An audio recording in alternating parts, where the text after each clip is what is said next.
Hola, bienvenidos. Vamos a ver un tema que trata de nociones de derecho procesal penal y además incluye varios temas muy importantes. En realidad se podría dividir en cuatro o cinco temas porque abarcan mucho.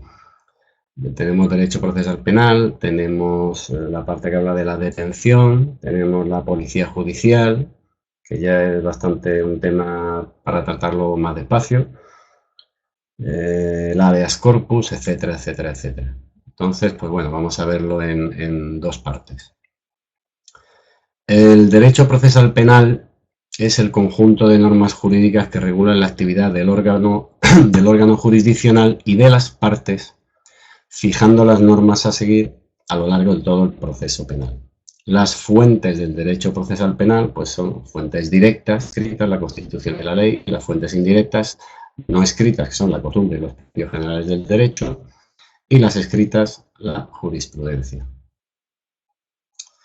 La ley de enjuiciamiento criminal es muy antigua, si veis es del año 1882, tiene casi 1000 artículos, dividida en 7 libros, perdón.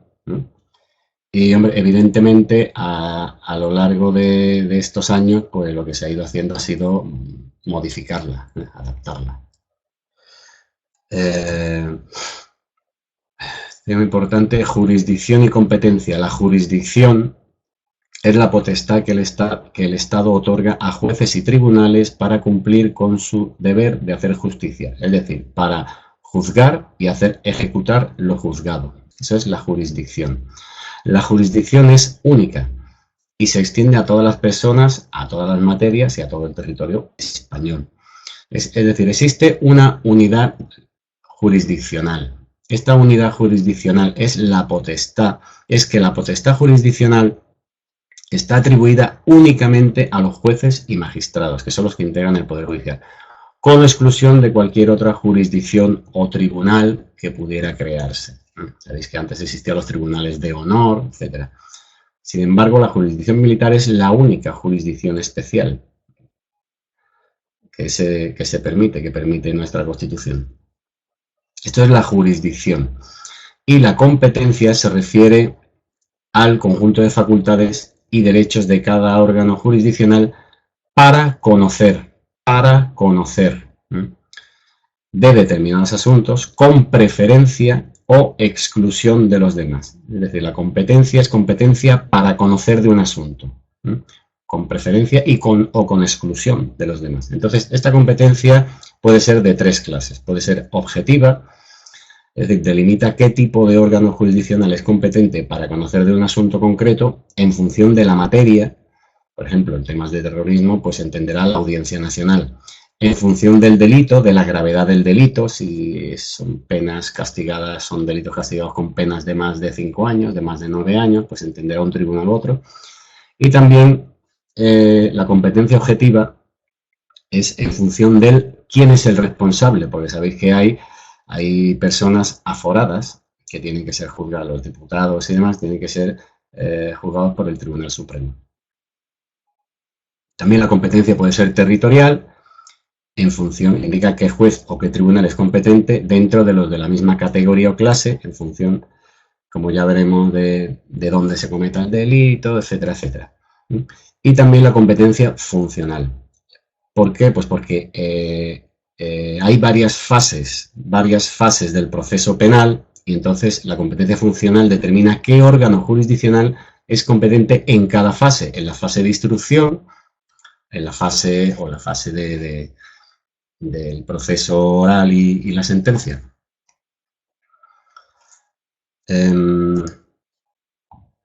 Los criterios de competencia, pues el criterio general de competencia territorial es que será competente el juzgado o tribunal donde se haya cometido el hecho delictivo, el lugar donde se haya cometido. Este es el criterio general. A falta de un criterio general, también hay criterios subsidiarios. Es decir, será competente para el conocimiento de los delitos el tribunal del lugar donde se hayan encontrado las pruebas, primero. Segundo, del lugar donde el presunto responsable haya sido aprehendido. Tercero, del lugar donde resida el presunto responsable. Y cuarto, cualquier tribunal que haya tenido noticia del delito. Y además se aplica, en caso de conflicto de competencia, se aplica este criterio. Bien, hay una excepción que son en los casos del juez que lleva el juez de violencia sobre la mujer, que es el lugar de domicilio de la víctima. Y luego, cuando hay varios delitos conexos, los delitos conexos son aquellos que se cometen para procurar la impunidad de otros. Pues la competencia de estos delitos en delitos conexos es, en primer lugar, el del territorio en que se haya cometido el delito que esté señalada la pena mayor. El delito que tenga señalada la pena mayor será el tribunal del territorio, el tribunal de ese territorio, el que tendrá que conocer en caso de delitos conexos. Y en cualquier caso, suponiendo que sean penas iguales o pues el segundo criterio, el que primero comenzare la causa, en caso de que sean los delitos estén señalados con igual pena, ¿no? Y si no, bueno, pues el que la audiencia criminal o el Tribunal Supremo designen. Pero vamos, estos son los criterios en casos de delitos conexos, que son aquellos que se cometen para procurar la impunidad de otros, ¿no? Están sujetos a diversos jueces, pero se tienen que a diversos territorios incluso, pero se deben de conocer en un solo proceso, los delitos conexos. Bueno, en la jurisdicción, respecto a la jurisdicción, entendemos que hay en la jurisdicción ordinaria hay 4 órdenes, hay 4 ramas, que son civil, penal, contencioso administrativo y social. Estas son las 4 ramas de la jurisdicción ordinaria. Luego tenemos la única jurisdicción especial que hay, que es la jurisdicción militar. La jurisdicción militar que está reducida estrictamente a delitos castrenses, al ámbito castrense, al ámbito militar, y también a los supuestos de declaración de estado de sitio. Y luego la división territorial en lo judicial, pues el territorio se divide en el municipio, se corresponde con la demarcación administrativa del mismo nombre, el partido, ya habéis escuchado el partido judicial, el partido es la unidad territorial integrada por uno o más municipios limítrofes, ¿no?, pertenecientes a una misma provincia. Incluso podrá coincidir con la demarcación provincial, partido judicial. La provincia, pues corresponde con la demarcación de la provincia, y la comunidad autónoma, que es el ámbito territorial de los tribunales superiores de justicia. Esta es la división territorial que se hace en el orden jurisdiccional. El municipio, el partido, la provincia y la comunidad autónoma, que son los tribunales superiores de justicia. Bien, como veis, aquí tenemos las cuatro ramas, los 4 órdenes, y aquí veis pues los tribunales y juzgados implicados en cada orden, en el orden civil, en el orden penal, aunque no se ve muy claro, pero gráficamente sirve para ver, por ejemplo, que el orden penal es el más complejo y el que abarca todo. El que abarca mayor número de tribunales y juzgados, ¿no? Si veis, en el orden penal, pues en el Tribunal Supremo, la Audiencia Nacional con sus juzgados centrales, Tribunales Superiores de Justicia de las comunidades autónomas, audiencias provinciales, juzgados de instrucción, juzgados de lo penal, de vigilancia penitenciaria, de menores y de violencia sobre la mujer. En la jurisdicción penal. Y aparte tenemos la jurisdicción especial que hemos dicho que era la jurisdicción militar. Estos órganos jurisdiccionales son estos que vemos aquí y los que están en color azul pues son los que tienen algo que ver, que pertenecen a la jurisdicción penal. Lo tenemos de lo mercantil, contencioso administrativo, juzgado de lo social, etc. Y bueno, aquí son salas, como ahora veremos.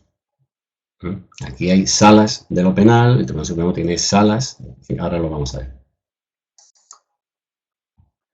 Aquí el Tribunal Supremo pues tiene 5 salas, civil, penal, contencioso administrativo, social y militar. Tiene 5 salas porque son 4 órdenes jurisdiccionales ordinarios y la jurisdicción especial militar. Pues tiene 5 salas. Tiene su competencia territorial es nacional, es todo el territorio, y la competencia de la sala de lo penal, pues entenderá de los recursos de casación, revisión y otros recursos extraordinarios, de las causas contra las personas aforadas, como hemos visto, de las causas dependiendo del Estatuto de Autonomía, dependiendo qué tipo de causa, y de las causas contra los magistrados de la Audiencia Provincial y los Tribunales Superiores de Justicia. La Audiencia Nacional. La Audiencia Nacional también se integran en ella los juzgados centrales de instrucción, de lo penal, de menores y de vigilancia penitenciaria. Pero la Audiencia Nacional tiene 4 salas: apelaciones, penal, contencioso administrativo y social. Tiene ámbito nacional y conocerá en materia de lo penal, pues de delitos muy específicos, como son delitos contra la corona, delitos monetarios, maquinaciones para alterar el precio de las cosas de grandes empresas, de lobbies, etcétera, ¿no? Tráfico de drogas y estupefacientes por bandas armadas organizadas, delitos cometidos fuera del territorio nacional, delitos de terrorismo, eso lo entiende la Audiencia Nacional, extradición, activa o pasiva, ¿no? De la extradición entiende el Juzgado Central de Instrucción. Este Juzgado Central de Instrucción tiene las extradiciones, y de los recursos contra las sentencias de los Juzgados Centrales de Instrucción y de los Juzgados Centrales de lo Penal. Bien, en los tribunales superiores de justicia, ya hemos dicho ya que tienen el ámbito territorial de la comunidad autónoma.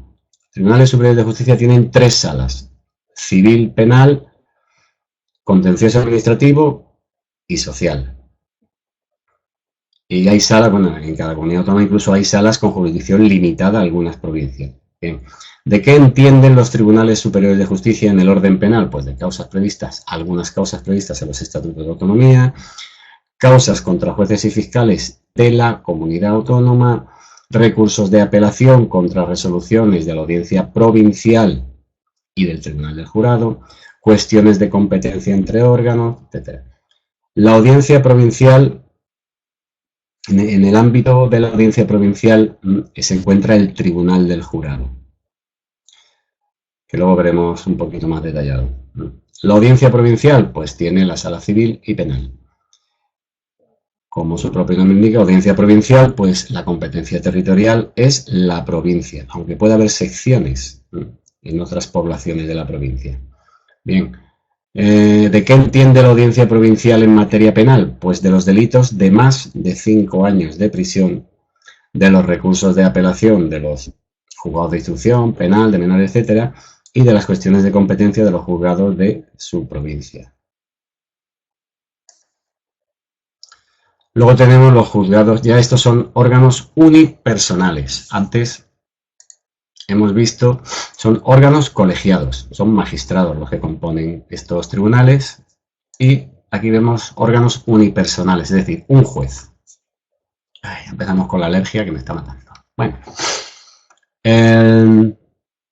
juzgados de lo penal, pues tanto los juzgados de lo penal como los de vigilancia penitenciaria como los de menores tienen como marco, como ámbito territorial, la provincia. Os recuerdo que también la audiencia provincial es de ámbito provincial. Entonces tenemos la provincia, la audiencia provincial, juzgado de lo penal, juzgado de vigilancia penitenciaria y juzgado de menores. Bueno, ¿de qué entienden los juzgados de lo penal?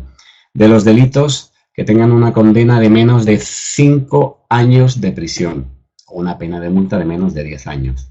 Y también entenderá de todo, lógicamente de todos los delitos leves o faltas, se le llama todavía, se refiere a ella en algunas leyes.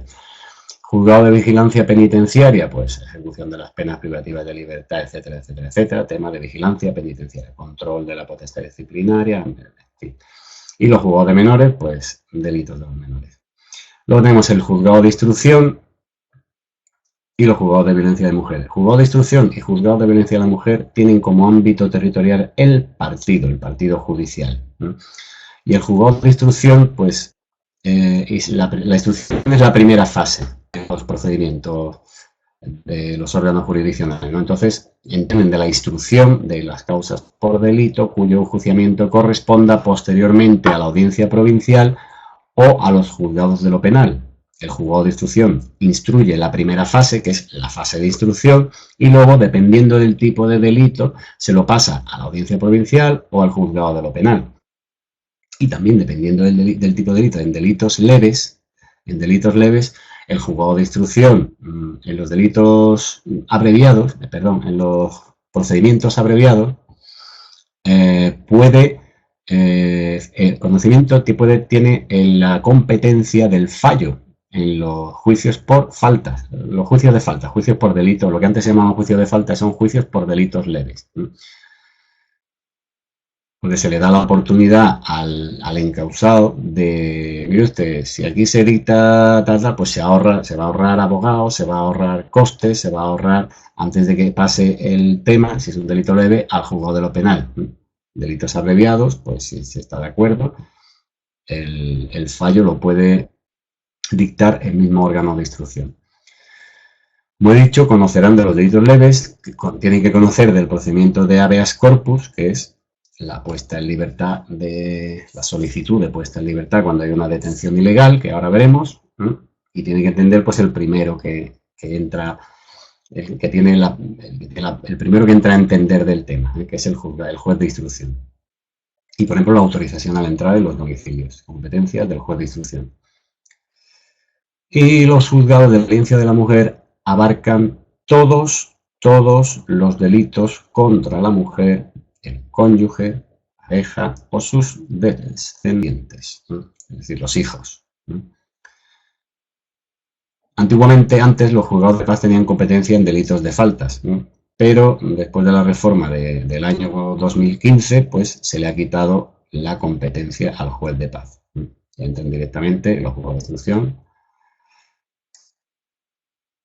Bien, he dicho antes que el tribunal del jurado está en el ámbito de la audiencia provincial. El tribunal del jurado opera en el ámbito de la audiencia provincial y puede conocer de una serie de delitos muy concretos, homicidio, amenaza, etcétera, etcétera, etcétera. La mayoría son delitos de tema de funcionarios, malversación de caudales, deducciones, etcétera, etcétera, ¿no?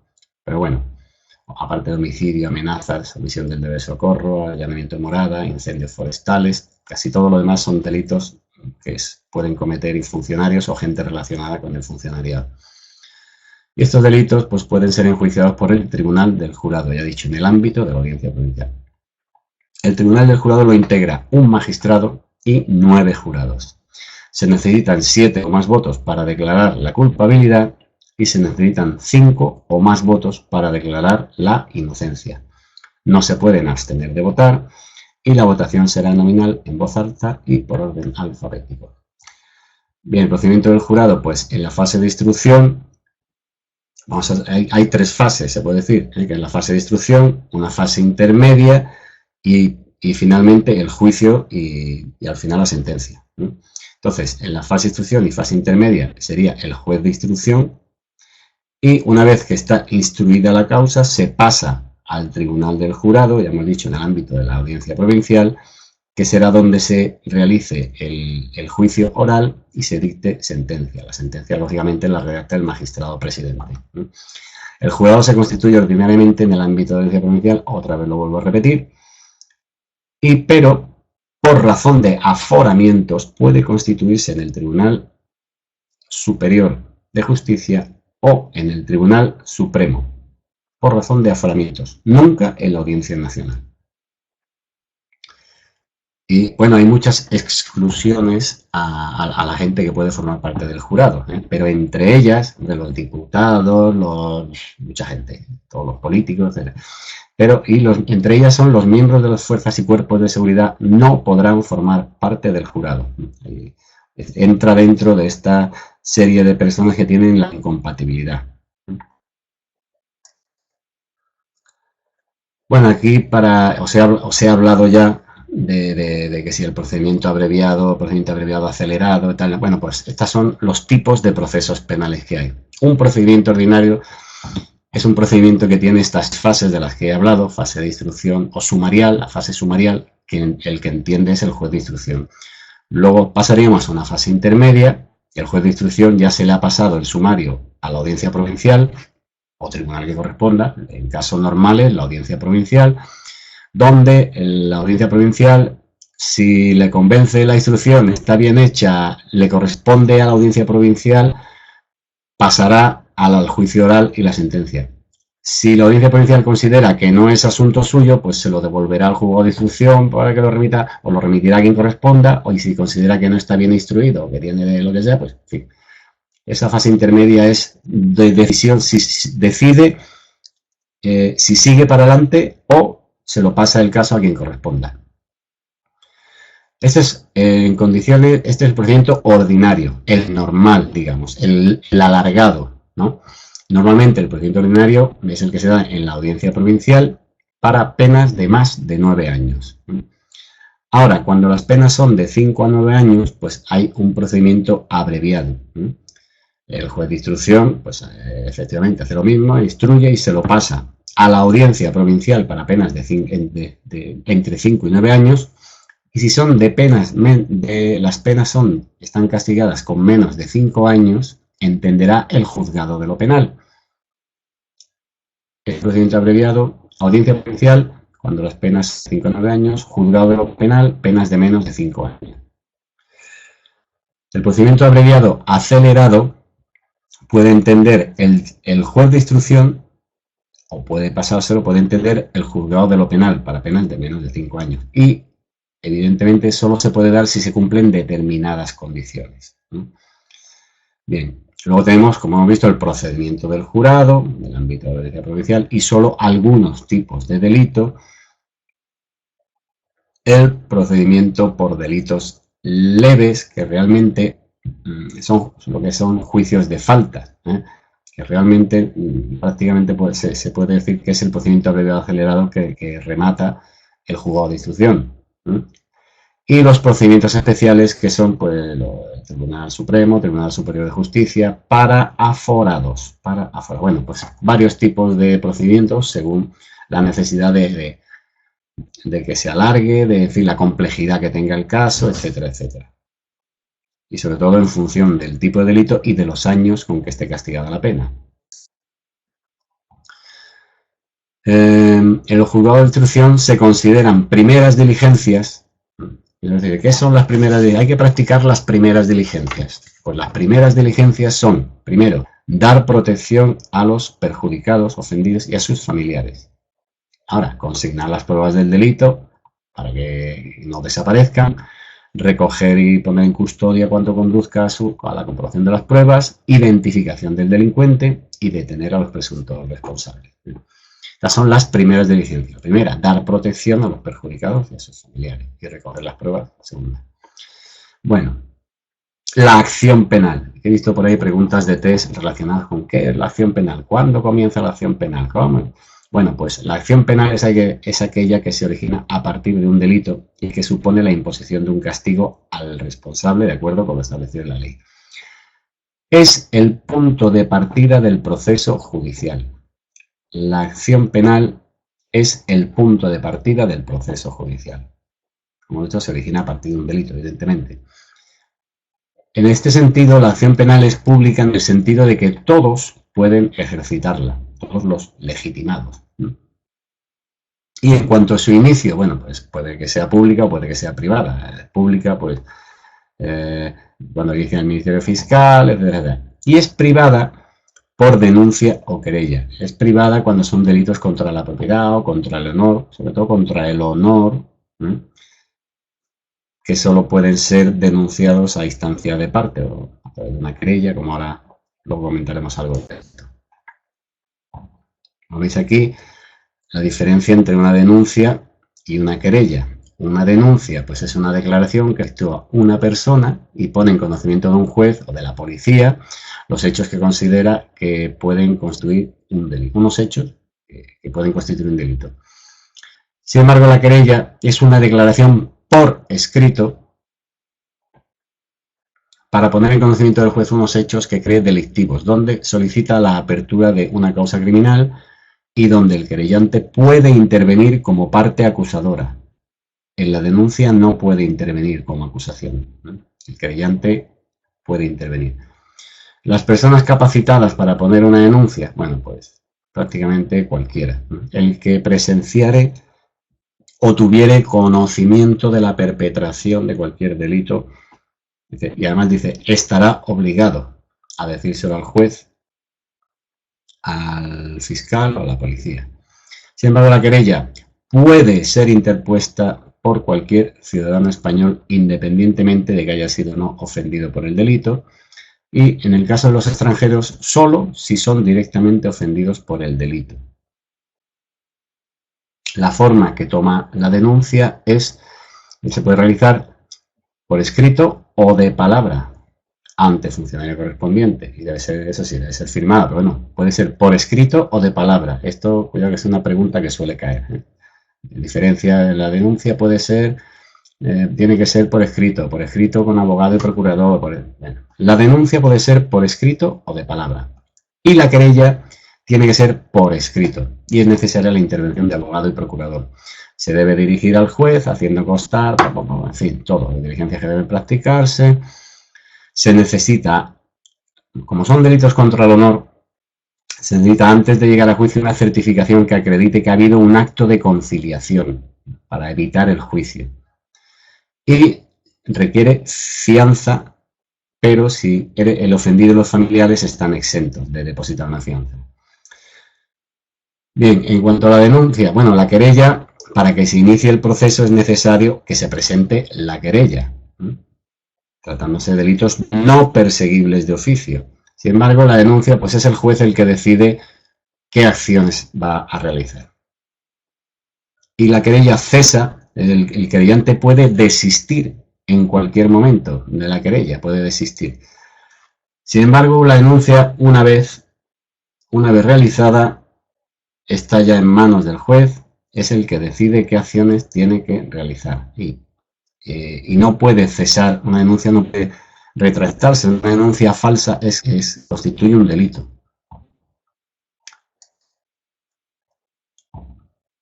Están obligados especialmente a denunciar los empleados funcionarios públicos y los que conocieran la comisión de un delito por razón de su cargo, profesión u oficio. Especialmente obligados a denunciar. Los empleados y funcionarios públicos o los que conozcan un delito por razón de su cargo. Bien, personas que no están obligadas a denunciar. Los menores de 16, las personas que carezcan de uso de razón, el cónyuge y los parientes del afectado, del responsable, hasta segundo grado. Hasta segundo grado. O sea, por ejemplo, los hermanos. Un hermano sería pariente hasta segundo grado por consanguinidad. Los abogados y procuradores respecto de las noticias que tengan sobre sus clientes, evidentemente. Y los eclesiásticos o ministros de cualquier religión respecto de las noticias que les hubieran sido reveladas en el ejercicio de es decir, el secreto de confesión. El secreto de confesión. No están obligados los sacerdotes a revelarlo. No están obligados, no quiere decir que no puedan hacerlo, cuidado. Bueno, vamos a pasar a la detención.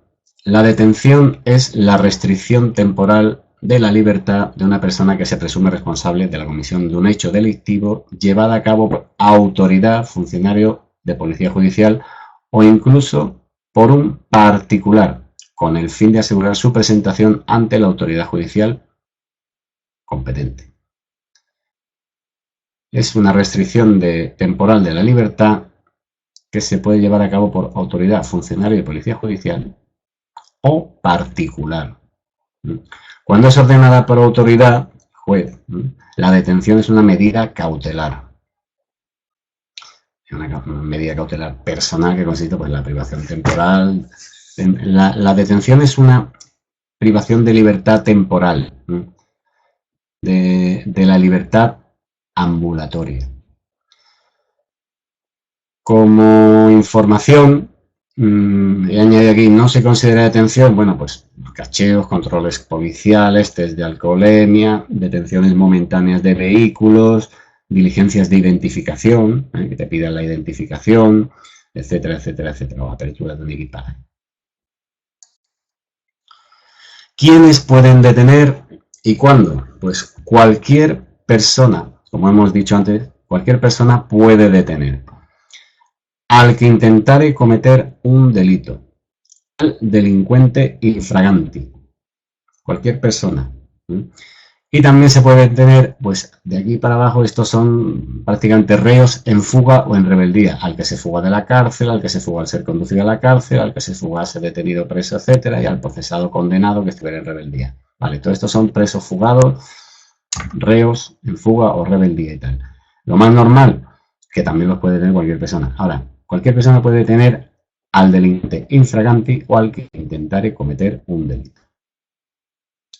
La autoridad o agente de policía judicial tendrá la obligación de detener, además de todo lo dicho anteriormente, al que estuviere procesado por delito señalado con pena grave, al procesado por delito y se presume que no comparecerá cuando fuere llamado por la autoridad judicial, y al que no esté procesado, pero se presuma, con motivos bastantes, de su participación en un hecho delictivo.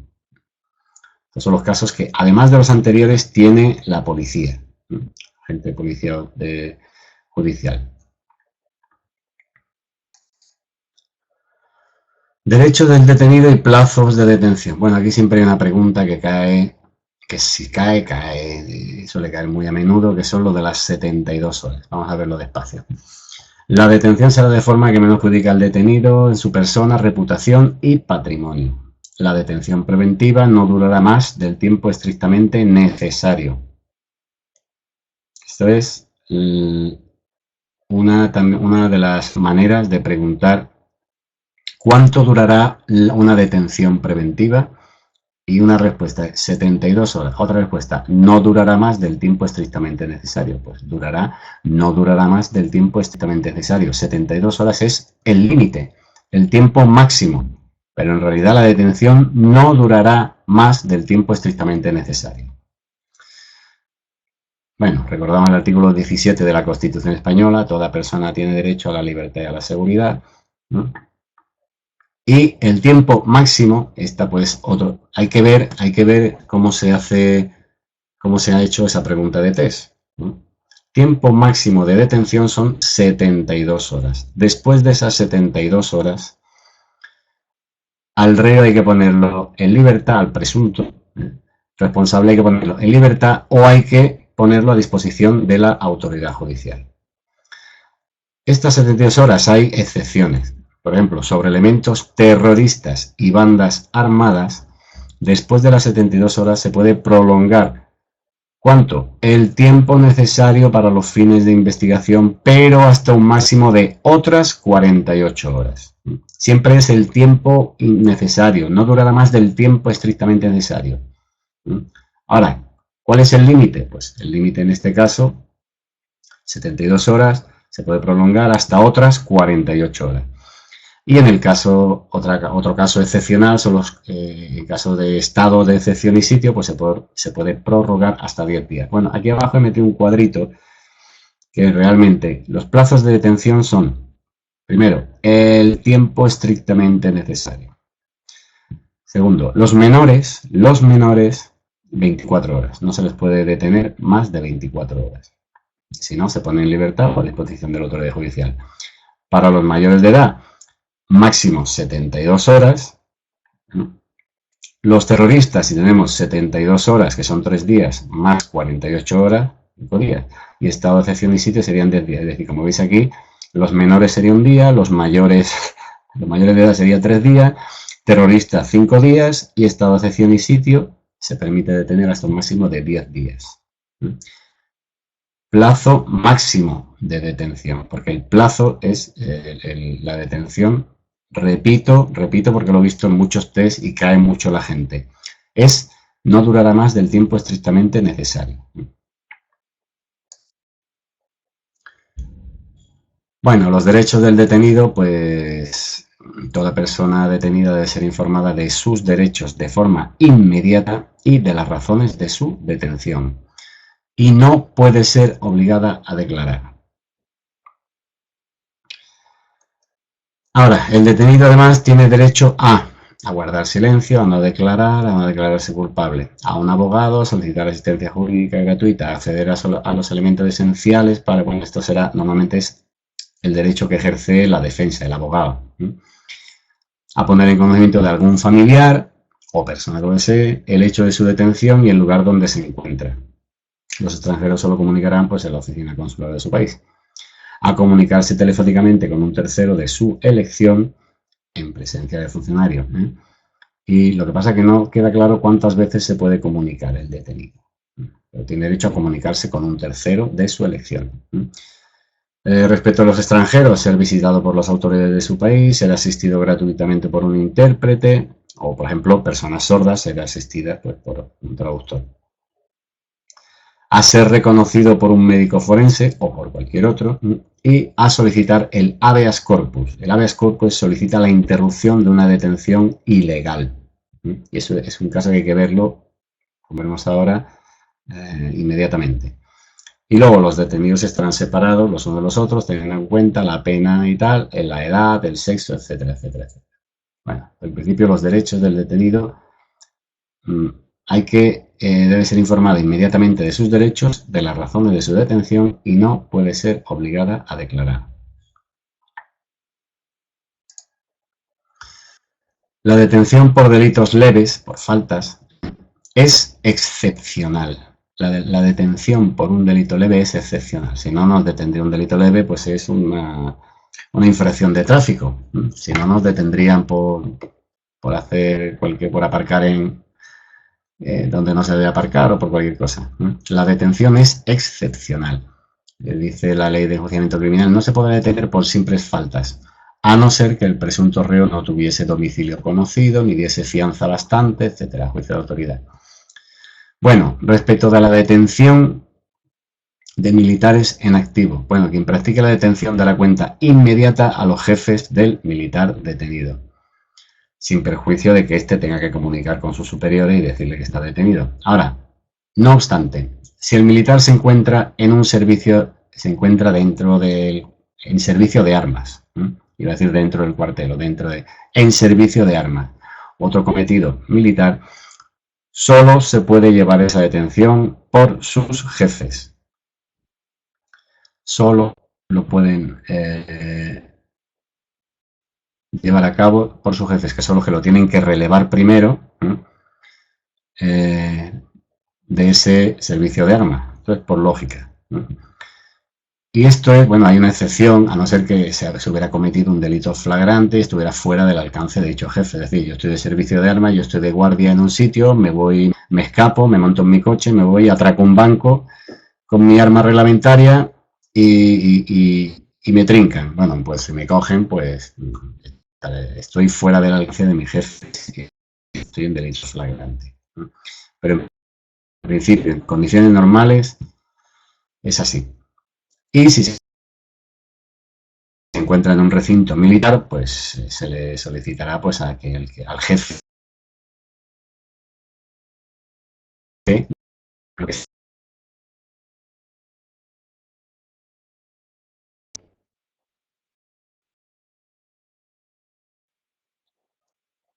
Parecía que se había ido aquí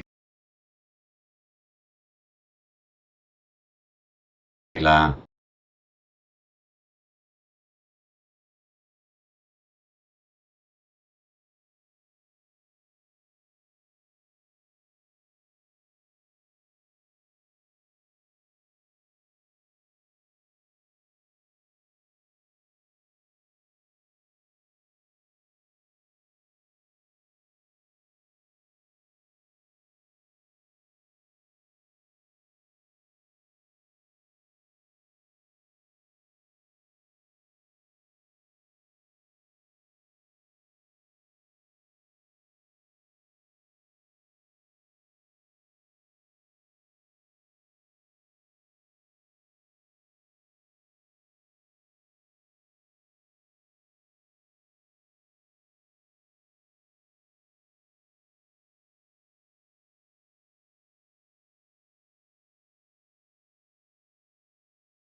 la imagen y el sonido.